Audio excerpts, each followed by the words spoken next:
Council meetings are long and boring. Wouldn't it be great if they were short and unboring? This is why I've invented the 5-minute... Wait, what did I hear? 10? 10, please?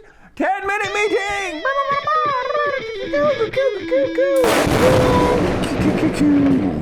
All right, Ashland City Council meeting of January 17th. These two, not here. There you go. And then, so this one's in charge, sitting in the big chair, and said that the town hall meeting has been moved from the 23rd of January to the 30th of January. It's still at the Armory. And then City Manager Joe Lessard said the emergency shelter next steps. We're looking for a permanent spot, not just for weather, but for any emergency. And another city housing lady said, provided all sorts of history about the city setting up homeless shelters and housing and all this stuff. And it was everything we have already heard, except for this guy probably hadn't heard it, so she was talking to him probably. And she said, Pioneer Hall is a perfect location, but there's not great air conditioning. There's some other issues. And then the Grove is not great because there are a lot of working offices there and hallways that people can wander off into, and the senior center is not a great fit. And this one says, hey, what about churches and schools? And the city lady says, oh yeah, we checked with all of them, and many of them have new carpets, and so there are no dogs allowed, and the homeless have a lot of dogs. And so City Manager Joe Lessard says, he goes, hey, so we're still looking at all these options. And this one says, oh yeah, what about long-term funding? That's the most important thing. And he goes, yeah, we're looking at that part. And this one says, hey, how will the shelter house house all the homeless on the Greenway 365 days a year? And this is where they lost focus. Wait, no way, you say that they lost focus? They confused the emergency shelter proposal with a full-time homeless campground, pallet housing, and an illegal housing discussion. They went off the rails a little bit. So while they were off topic for about 20 minutes, this one chimes in and says, hey, we also need a giant indoor recreation area for families to exercise in during bad weather, and a place for the National Guard to use. Because they were here once in 1997 for 2 days. So giant new gymnasium.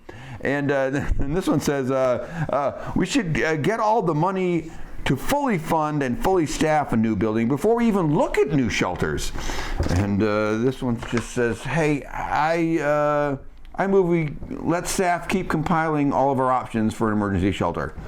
And this one says, hey, since I'm sitting in this the mayor's chair, I'm basically the mayor, so I shouldn't vote, right? And City Manager Joe Lessard says, you're not the mayor, so please vote. And so they all approve that. And then the city manager's report, City Manager Joe Lessard says, my suggested priorities for this town hall meeting on January 30th are on a list of all your desks, so please send me your additions or changes. And he said that the new finance director's job is out into the public for offering. And looking ahead, in the look ahead, he says, the mayor's State of the City will kick off the January 30th town hall meeting. And the March 6th budget discussion will begin. And on February 7th, there will be final language for the Water Street Hellman, that 8-building project. That's going to come back. And then on March 7th, the Parks and Rec will be here to discuss their budget. And that, and this one says, hey, Parks and Rec wants to put their all food and beverage taxes only goes to parks on the May ballot. Don't we have to schedule and approve something like that? And this guy goes, yeah, I'll bring that to you February 7th. But there's a lot of things to consider, and he's not just going to give that money to parks, without a fight, I'll tell you that. And then this one goes, he goes, hey, Parks Commissioner and my favorite Velociraptor Rick Lant told me to read his letter asking to put this in a council meeting for the February 7th. So he reads the park commissioner's letter. And so then Joe Lessard here says, that's good to know, but there are other things to consider, like this and that. And then this one goes, hey, I just read my master's letters. I don't know anything about it. And this one goes, hey, with 2 missing counselors, we should postpone the vote for the Citizen Budget Committee members. And this guy goes, oh yeah, I agree. That seems reasonable. And this one goes, if they wanted to vote, they should have shown up. I'd vote right now. and then this one goes, hey, it's just respectful to postpone the vote. And then this one goes, I realize now that I sound like the only jerk, so I want to now say what she said.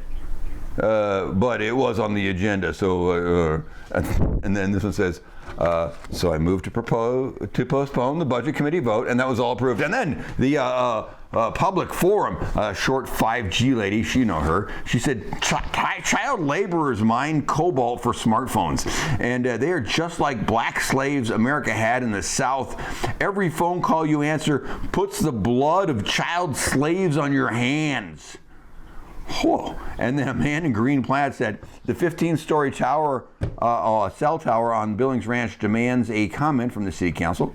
And a guy in a brown hat, I think he was from Stracker Solar, and he said, we are building some solar stuff for the city with a $1 million grant. We want to get another grant to do more city stuff. That sounds good. And then the consent agenda came up. There was one thing on it, and that was all approved. And then the planning department leader, Brandon Goldman, right here, he looks like that. He says middle housing ordinance was written to address a state. Oh, he's still there. To address a state law that requires an expedited process to approve anything bigger than a single family home and less than an apartment complex. And if Ashland doesn't approve the ordinance we wrote and we are proposing here, then we have to follow the new state law. And this one says, I think we should approve the ordinance that they wrote, and that was all approved. And then planning department guru Brandon Goldman, who began, says increasing the amount of housing a commercial building can have on the ground floor. That's something we've been talking about. And he says, this proposal changes the percentages from 35% to 65% of ground floor property that can be residential. But this is very limited to the residential overlay area only, which is mostly on Hersey and the Railroad District.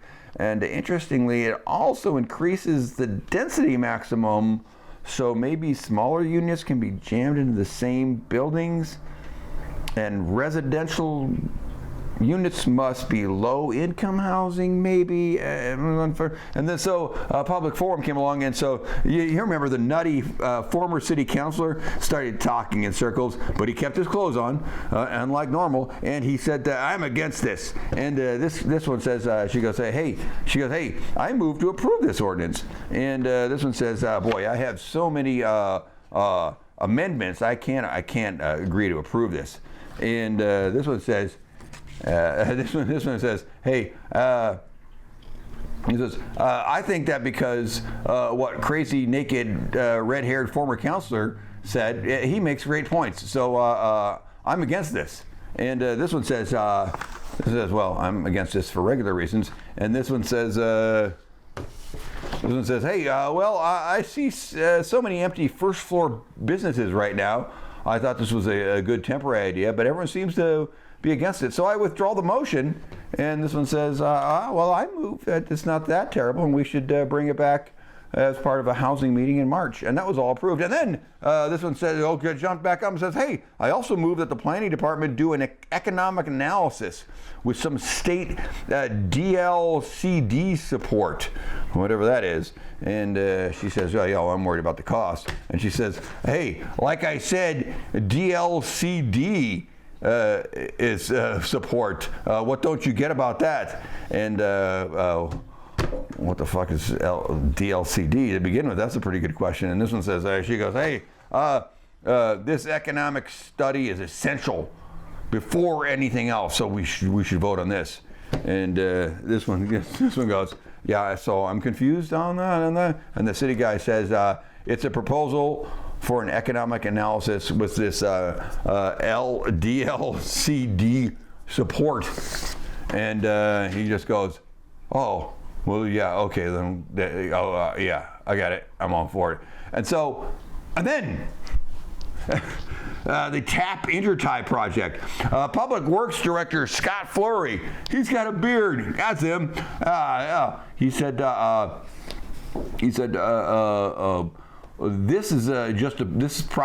this proposal just approves spending the grant funds on pump upgrades in Ashland, Talent, and Phoenix, and that was all approved. And then this one says, he goes, hey, let's talk about compensation, aka should city councilors get health insurance? And city manager Joe Lessard, he goes, hey, if you want to get health care back, the council needs to tell me and staff to write an ordinance for the voters to vote on. And this one says, he goes, hey, can't we just get the money instead of the insurance we're already getting and not have the voters vote? And this one goes, you no longer are getting insurance, and no. And this one says, she goes, hey, for some cash compensation instead of the insurance, unless there is already election scheduled, we can wait until November so the voters don't have to pay for a special election, and we can put it on that. And then this one says, and by the way, City Manager Joe Lessard, find out how much the city pays for each person's health insurance, so we have kind of a ballpark number that we're kind of talking about. And City Manager Joe Lessard says, okay, I'll bring that back in a proposal on February 7th. And then this one says, she goes, hey, let's talk about council liaisons to committees. And this guy goes, hey, you know what dropped off the list? A senior advisory committee that's been going around. I'd like to add that. And then this one goes, oh, and we should add a Mount Ashland liaison and an OSF liaison and a Rogue Valley Mountain Bike Association liaison. And this one goes, oh, well, you know, we've had a Mount Ashland liaison in the past, so let's talk about this OSF liaison first. Let's talk a little bit about that. And he goes, I move we have a liaison for OSF, SOU, Rogue Valley Mountain Bikes, Parks and Rec, and Mount Ashland. I don't know how any of that would work, but at all. But the city council should be involved in all local groups. And then everyone thought that was vague and meddling overreach, and an expansion of committees that we have been trying to get away from. And so this guy goes, that's been a great discussion, and I withdraw my motion. And that was it. End of meeting. You're welcome.